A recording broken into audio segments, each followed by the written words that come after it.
secondes. C'est le temps qu'apparaît chacun des visages des victimes du coronavirus dans la petite ville de Bergame, en Lombardie. La région industrielle détient le triste record de la plus endeuillée d'Italie, avec la moitié des morts à elle seule. Un bref hommage, il faut pourtant une journée et demie pour que défile la photo de chacun des milliers de ceux qui ont été emportés par la maladie ici.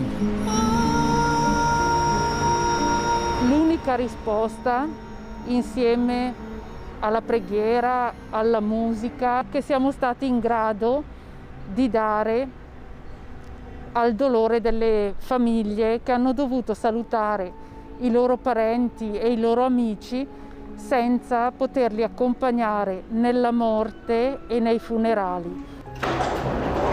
Daniela Taocchi est à l'origine de ce mémorial.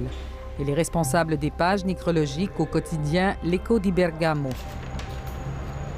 Cette chroniqueuse de la mort n'a pas tout de suite saisi qu'un tsunami allait s'abattre sur sa petite ville médiévale. Ogni giorno peggiorava, ogni giorno la quantità di pagine aumentava. In quel momento io personalmente non potevo avere la capacità di capire cosa stesse cambiando. En mars, c'est une cinquantaine de personnes qui mouraient en moyenne chaque jour. Une inflation cruelle. Anna a pu accompagner son mari pour son dernier repos au cimetière de Bergame avec leur fils. Une exception, alors que les morgues et les églises empilaient les morts sans pouvoir les enterrer. Mais comme tous ceux qui ont perdu un être cher de la COVID, elle souffre terriblement de ne pas l'avoir accompagné dans ces derniers jours. Il les aura passés seuls dans un centre de soins pour personnes âgées. Perché ero disperata l'idea di dire l'ho curato 10 anni e cose, poi tu lo devi abbandonare così, si sta male. Perché poi ha visto tutti gli altri.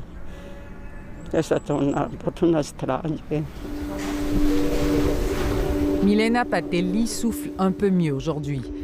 Infirmière aux soins intensifs de l'hôpital Papa Giovanni de Bergame, elle s'est retrouvée aux premières loges d'une tragédie qui allait carrément la dépasser avec ses collègues. La première nuit où j'ai travaillé, je rentrais des vacances et on m'a dit bon, on a le patient Covid qu'il faut soigner. C'était le tout premier qu'on avait dans ce service. Alors j'avais des collègues qui pleuraient. Donc je me suis dit il faut que je rentre. Je suis rentrée et on était renfermés. C'était dans mes pensées, je disais c'est moi. Le virus, c'est le patient. Et donc, je me suis dit, on va bien voir qui va sortir d'ici. Les cas se sont rapidement enchaînés jusqu'à épuiser les ressources du centre hospitalier. Dans une lettre collective, 13 des médecins de l'hôpital dénoncent alors une épidémie hors de contrôle, où les personnes les plus âgées ne sont pas réanimées et meurent seules, et où l'hôpital lui-même est hautement contaminé. La moyenne d'âge des patients qu'on a hospitalisés ici, c'était maximum 65 ans. Je n'ai pas vu des patients plus âgés que ça. C'est sûr, il n'y avait pas les moyens pour tous. Donc en bas, aux urgences, ils avaient quand même sélectionné, entre guillemets, les patients qui pouvaient être soignés aux soins intensifs, qu'ils auraient pu, à la limite, passer le cap en fait. Il salvataggio di tante persone è stato dovuto agli infermieri. Sono stati loro gli eroi, ma non dico, ma veramente persone che senza fare il tampone, loro rischiavano di stare vicino a noi giorno e notte, perché io mi svegliavo e ritrovo a dormire per terra, o seduti così addormentati per la stanchezza. Quand Oreste Castagna s'est mise à chercher son air, la pandémie faisait déjà des ravages en silence à Bergame.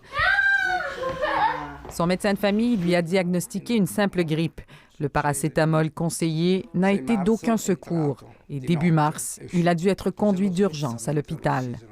Il y est resté 2 mois avec la peur au ventre de ne pas en sortir vivant. È molto facile morire, non è difficile. Io pensavo fosse una cosa, non è traumatica, tu non respiri più, finisce la cosa. Così semplicemente cominciavi a calare, no? Pian piano.